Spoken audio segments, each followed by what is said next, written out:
Hello, this is Real Talk with Miss Brenda. I am Miss Brenda, and today I have the other part of Miss Brenda, my wonderful daughter Melinda, who has actually been with me every step of the way. Technically, I am founder of the Lovelady Center, but we know it's really because of God.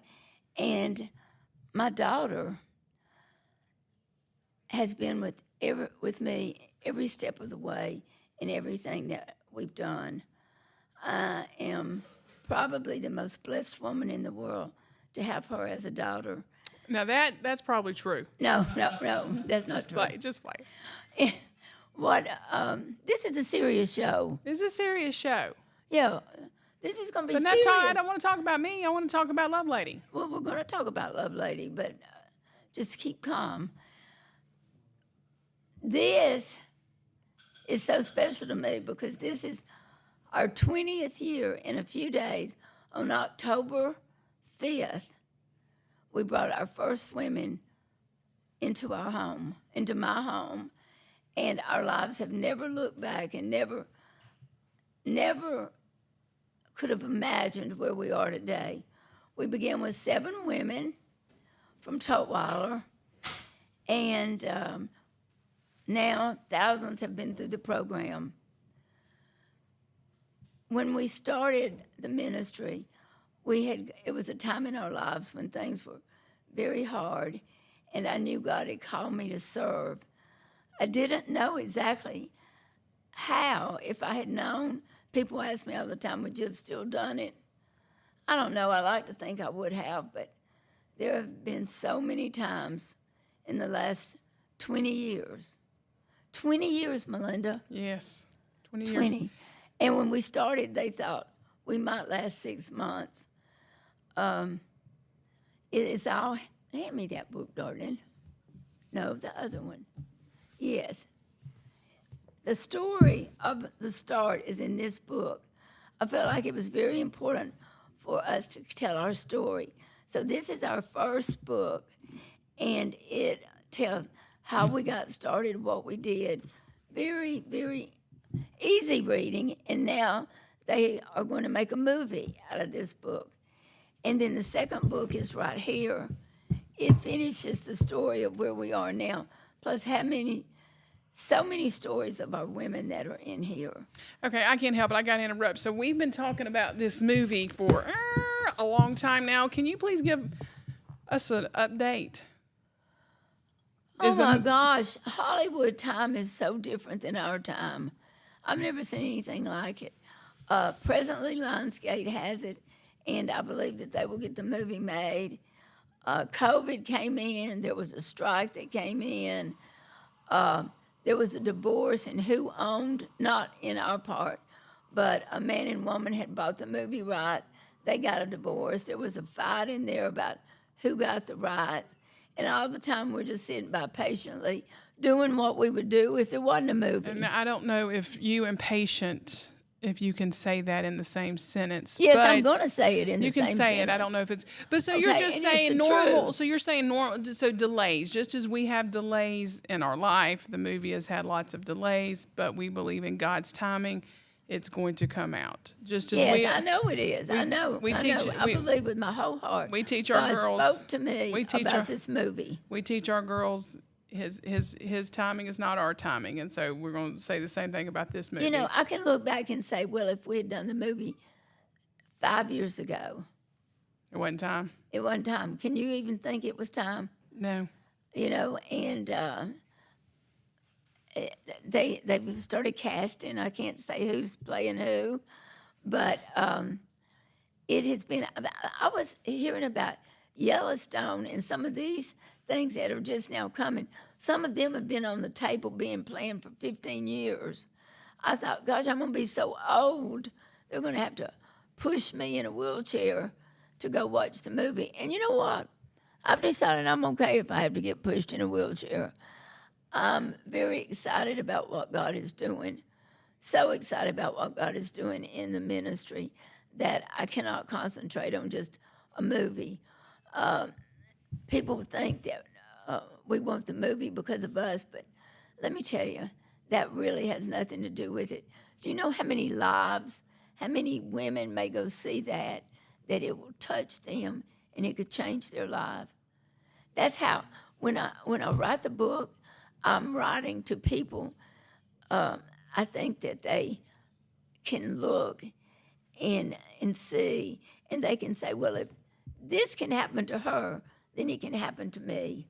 Yeah, absolutely. Yeah, that's the only reason. It's to give God glory for what he's done, because when you take what God has taken and have done as much as he has done in so many lives, that there's no way that you can give anyone credit for what has happened other than him. I think I'm not anxious for it to come out. I'm in God's Excited. time. In God's timing. In God's timing, when it's his time, I'm ready. I just knew that we'd been talking about it and wanted those who have been following and listening for a long time, I wanted them to know that it was in the making, that it was coming, and it's still was. on the way. It's still on the way. Everything is still on track for it. Let me ask you something. How many women would you say have been through?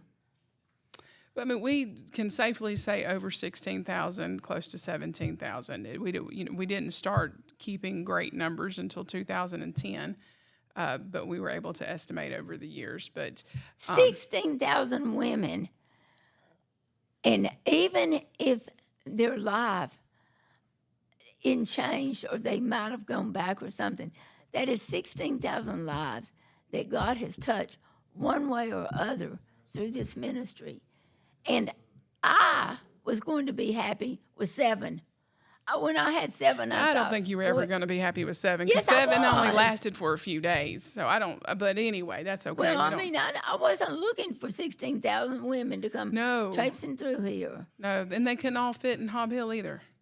No, and all I wanted was to have a nice, quiet little ministry up on Hob Hill and change a few lives. Never, ever crossed my mind any of this. And when Hob Hill filled up, we filled up your house.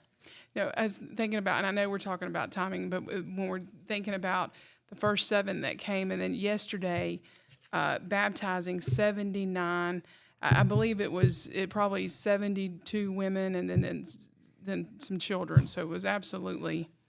I don't ever count, because I feel like the Lord told me don't count, just do. But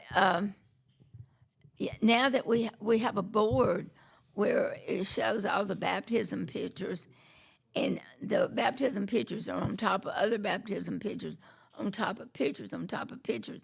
And when I realized that yesterday we baptized 79 people, that's a lot of people in one day.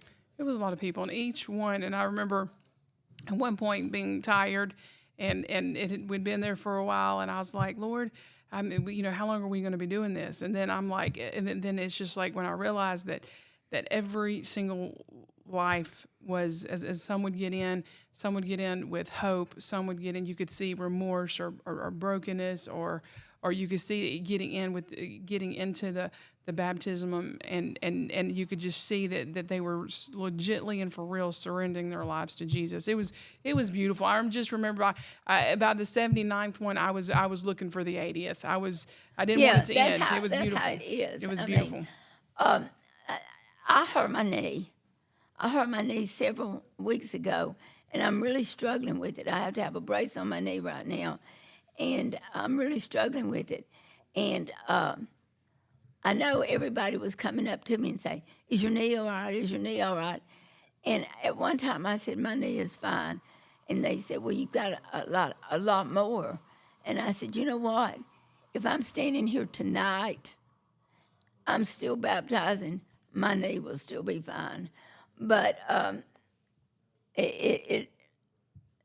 it's baptizing that many people. It's a lot of people. It's a lot of people. But when you look at each one of them in the face, when they get in there, and I was telling Melinda, we were telling this story yesterday. Years ago, we did not have a way to baptize, and I had asked a couple of churches, and they couldn't share it at that particular time. And years before that, I had bought a church, a portable baptism pool, and these baptistries, you walk in and you go, and then you walk out. But ours is the old-fashioned kind. You just walk in, you baptize, you turn around, and you walk out. So consequently, we stay wet the whole time. But I was looking at that, and I was thinking, you know, Melinda said it'd be nice if we had one where you walk in and you walk out, and it would be so nice.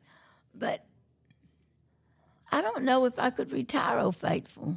Oh, I don't know if we should retire Old Faithful. I think to know the lives that have been baptized in there. I mean, you're looking at over 1,000 baptisms, 1,000 of our women and our children, and sometimes I think we've had the DoorDash deliver get baptized, and some other visitors get baptized. But when you think of what the baptismal that one, I don't think we need to retire it. Just to have one that we can move, where we can. I just one that you could get out both sides where you didn't have to turn around and walk over. I can see that, but that's all. We've baptized a lot more than 1,000 women in there. Yeah. Yeah, and I don't know. I mean, I guess we could set them both up and say which one you want to go in. They would all pick Old Faithful. Okay. You know, but we may get a new one. I don't know. She's kind of bossy, and so she gets what she wants. Matter of fact, I'm just going to go ahead and put it out there. She thinks she's the mother, and I'm the daughter. I'm just going to go ahead and throw it out there. She well, then bossy, I've got a lot of work to do if that's the case. But hard that's to not, get along with. That's not the case, Mom. We got to get into the. I know we want to the alumni, our 20-year celebration. Well, yeah, we are. First, I want to say something else, though. Okay. And since the name of this show is Real Talk with Miss Brenda, I don't see your name on there, so I think I can do this. We are doing a lot of changes at the center, making things better. And so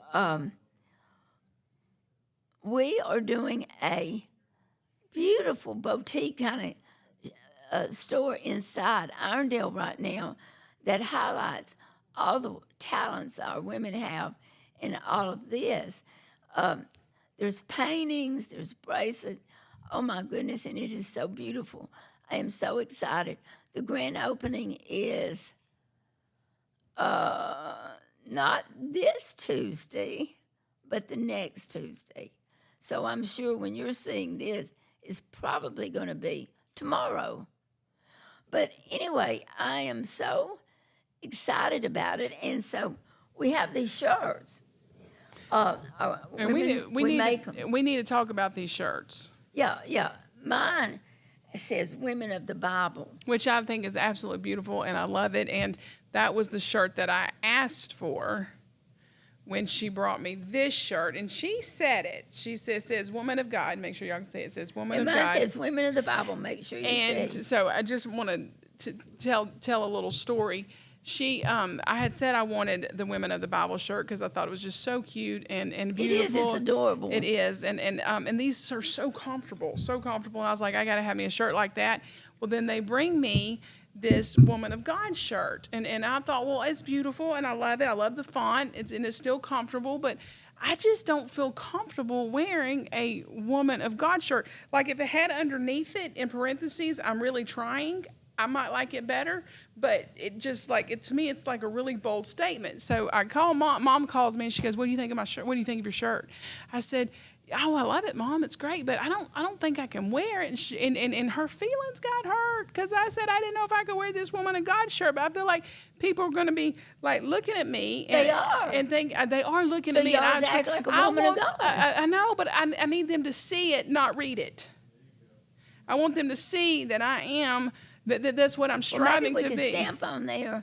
I'm really trying. I'm really trying. That's what I think. If we put a little asterisk right here underneath, just I'm really trying. Can we do that? I think that would work better. But anyway, I wore it. So anyway, I wore it today because her feelings were hurt. My feelings weren't really hurt. She tried to take the shirt back. I do a lot of these shirts, and so my feelings was a little hurt, but I mean, you ought to be walking and talking and trying to be a woman of God. I am. I do. Huh. Well, I can tell you, I'm not sure how it always. This morning at devotion, the speakers were buzzing really bad, and I said, "Oh, I'm buzzing," and I said, "Oh, that doesn't sound right when you're wearing a Woman of God shirt." You know what? You irritate me so bad sometimes, but the truth of the matter is that you are one of the strongest women of God I've ever known. Oh, I fall so short, but thank you. Anyway, I got the I shirt should on have today. been nice to her today. Thank Y'all you. notice that? I have noticed. Okay, I want to know, what is your very favorite memory of the early days? I can't. I think all of it tells a story. One at a time, one moment at a time. It doesn't define it, but to see how God moves in it, and how He's moved in it, and in some of the hardest days, the absolute hardest days, today technically would be a greatest memory because of where we are today and how He got us through that when I didn't think we could get through it. Now that day, it was a horrible day, and I thought it was, whatever that day was, the day that they were going to, turn something off, or the day that payroll was, 6 weeks behind, and it's Christmas, and we're having to tell our employees that we still don't have it, and to see how God brought it in, and how He provided, and how how can you beat yesterday baptizing 79 women and watching the hope as each one was baptized? It was just to see how God is in the good days and the bad days, and even in the bad days, when you reflect on the bad, you can say, you know what, they weren't so bad after all, because my faith increased. I saw Him in it. I see Him in it. And despite us, He does it anyway. Without trials, it's impossible for your faith to increase. You have to go through a certain amount of fire for you to be able to come out with more faith. My faith grows. My faith grows most every day. I mean, something happens. Like in the morning, sometimes I'm like, oh, I'm so tired and I don't really want to do this and really want to do that. Or then it's like God will just, come on, you can do this. You can do this. Every year, the alumni event is one of my favorite days. They're hard, fun days, but they're just to see everyone all the Loveladies who come and just to see the magnitude is super special. So this is a shameless plug for that day. October 20th is our, and this one is, as we previously said on this podcast, is going to be a fun day. We think we've got lots of special things planned for you. It's going to be bigger than, we've got more jumpy things, more fall festival booths, and a resource center that's gonna have so many resources for you. So we really, really want all our grads to come. If you haven't registered, please register. It's going to be a super, super great time. Please come. It's celebrating 20 years. 20 years for ministry, and that is a good milestone, isn't it? She has us doing something that, y'all come on, you don't want to miss it. I'm like, I cannot believe she's talked me into it. We can't tell them. They're going to have to come. Y'all going to have to come. But I love to tell secrets. She does. We're not secret telling today. All right, I guess I'll leave it alone, but they can come and see it. Listen. I want you there. I really do. So much you can't believe it. It hurts my heart to think that you might miss this day, because you'll get to see, to be honest with you, I'll get to see you, and that's what I'm really after. But you'll get to see me too, and Melinda, and the fun things and where we are today. And I hope it's a beautiful day at that park. Most of the time it is just so pretty. And the leaves are kind of turning, and we got pumpkins out there for the kids, face painting. I'm watching our staff get ready for it. I can't we don't want you to miss it. And you will be sorry that you don't come after you hear how great it is that you didn't get. And goodies. We've got you a goodie bag. Can I tell them? You can tell them. Oh, I can tell one secret. Okay, I'm so excited. In your goodie bag is going to be our second book. And then if you hadn't read the first, it'll be available for a small price. But we are giving you number 2. And that's a big deal because these books sell for a lot on Amazon. And not too much Amazon. We're very thankful to you. But this is that's worth it right there.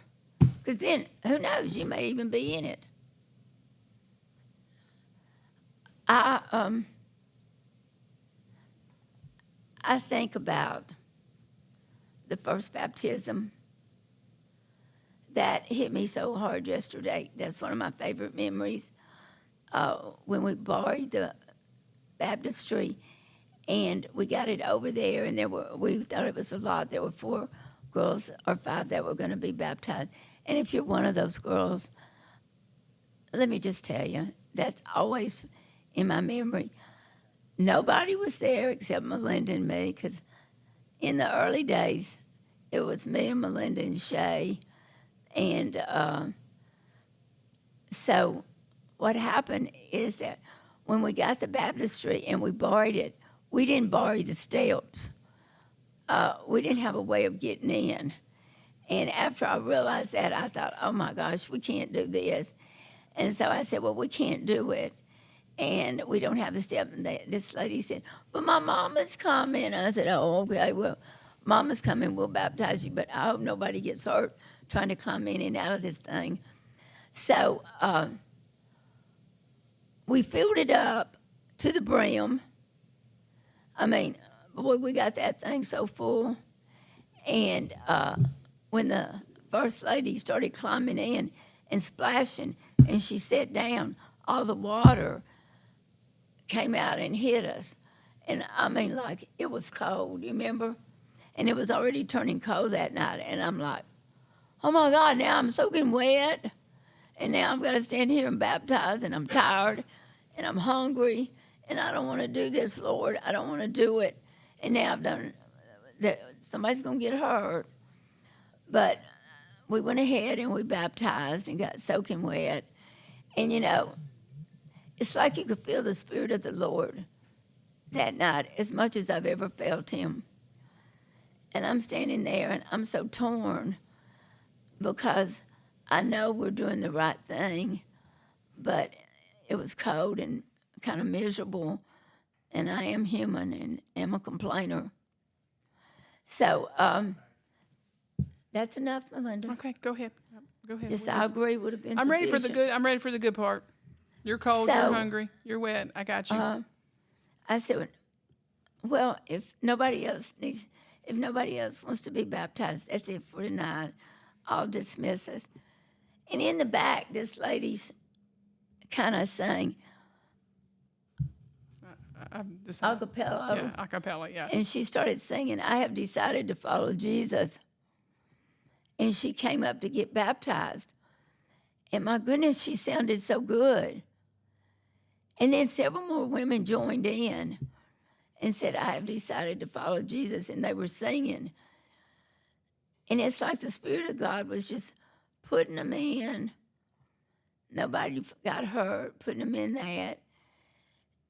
And it was the most unique experience I've ever had. I love that. So, and I think that has stuck with me. And I think that's like the point is that he is so faithful, and that like on a night where it's Hopeless. it's later.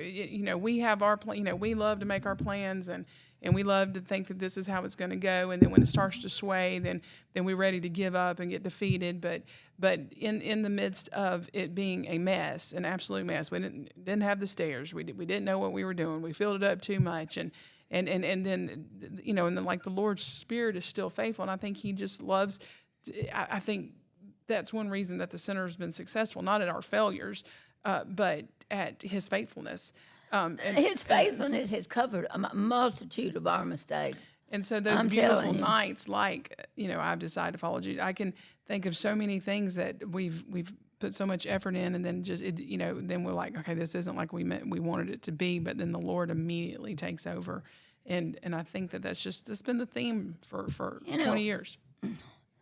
I don't know where you are right now, but a personal relationship is what it's all about.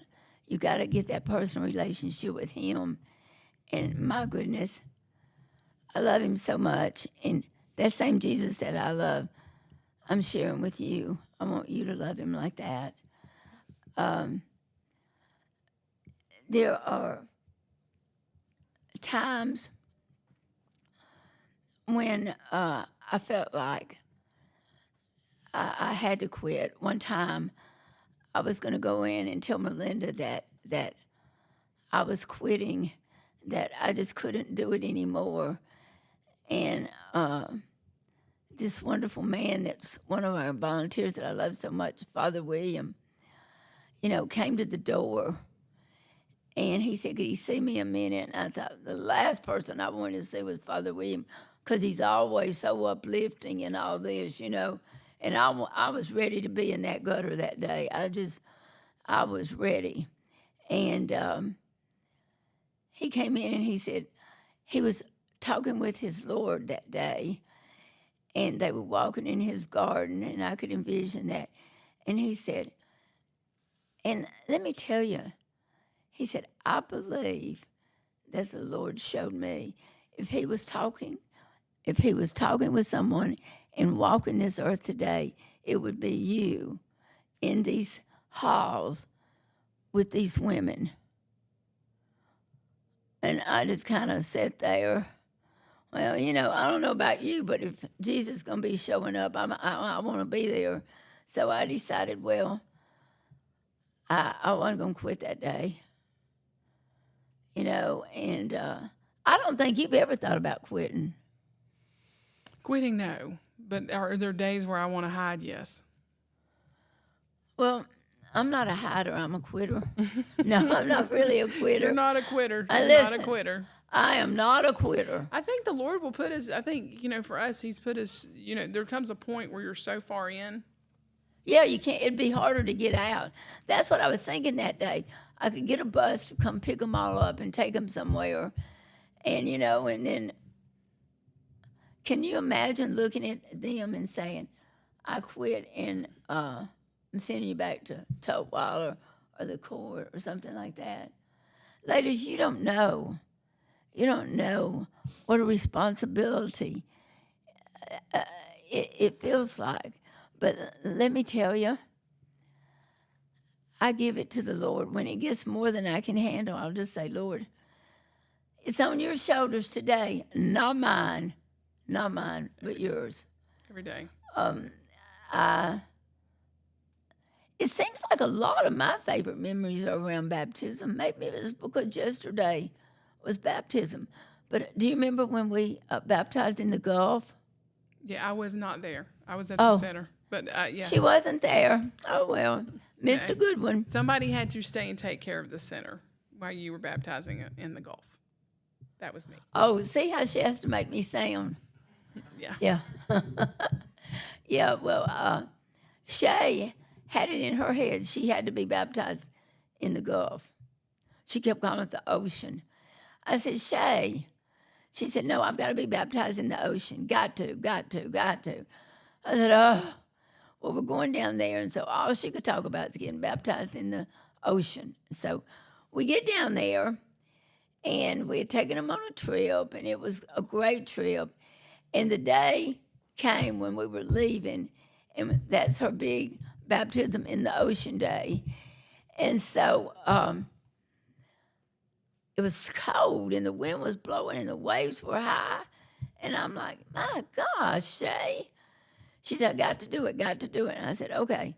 So we get out there. I get out there, and I baptized a couple of women, and I couldn't really stand up good because it kept knocking me down. And I thought, I'm not sure this is what the Lord meant about getting baptized. I mean, we were getting like washed. And so I scream out, Shay, come on in. You know, she was supposed to already be walking in. And I saw Bo and Jeff on each side of her, and they were talking to her, and she was saying, I couldn't figure out what she was saying. And so finally, they walk her out there. I said, what, you got to have escorts? She said, yes, in that defiant little tone of hers. And she said, yes, I do. And I said, okay. And Bo said, go ahead and tell her, Shay. And Shay said, I'm afraid of the water. I said, you have got me out here in the ocean, waves blowing, whipping around. I'm about ready to go under any minute. And now you telling me you're afraid of the water. Yes. I said, well, how are we supposed to do this? She said, you're just going to have to grab me and hold me under. She said, because I'm going to do it. I just know I'm afraid. I thought, I'm going to hold you under, all right. I said, okay. And sure enough, I put all I had into it. And she got baptized in the ocean. And that ended up being her favorite memory of her life. And she talked about it a lot. She talked about it all the time. It was beautiful. And I'm very bad about pictures. Are you believing I don't even have a picture of that? What is wrong with me? I think there was a picture taken, but Shay didn't like it, and I think it got. Well, her legs were up in there and everything else. Yeah, and then it was funny. Her description of the picture, but I know that the memory was embedded in her heart forever. So it was. I missed it, but it was definitely a trip worth. It was great. It was. So many wonderful memories. You baptized several that day. Yeah. Yeah. But I wonder who else was baptized that day. I would love if you were baptized that day that she's speaking of in the Gulf. I believe it was probably 2006. I believe it was probably 2006. If you have that picture. Any picture. Any pictures of Shay, I would love to see them. There's some of her in this new book, but not as many. I would love to see. Shay, Melinda, and I were a very unlikely trio. I was the visionary. Melinda runs circles, admin around me. Well, and Shay was just streetwise. And we needed that. We needed streetwise because Melinda and I tend to want to believe everybody, and you can't really do this type of ministry if you can't call people out. So one of my first prayers that I prayed, and again, He's faithful. I still believe everybody, but I do have the gift of discernment, and God. I love to trust people. That's not going to change. But God gives discernment, and we can love you. And I love how the Lord gives us the ability to love them through the deception. That's what most of you. I want you to understand. There may be consequences behind your actions, but the truth of the matter is, in a month, I'll forget all about it. I mean. I want to trust you and I love you. But one of the first things that I prayed about is, Lord, give us discernment. Give us the ability to know who's doing what and who's saying what. And you know what? He has.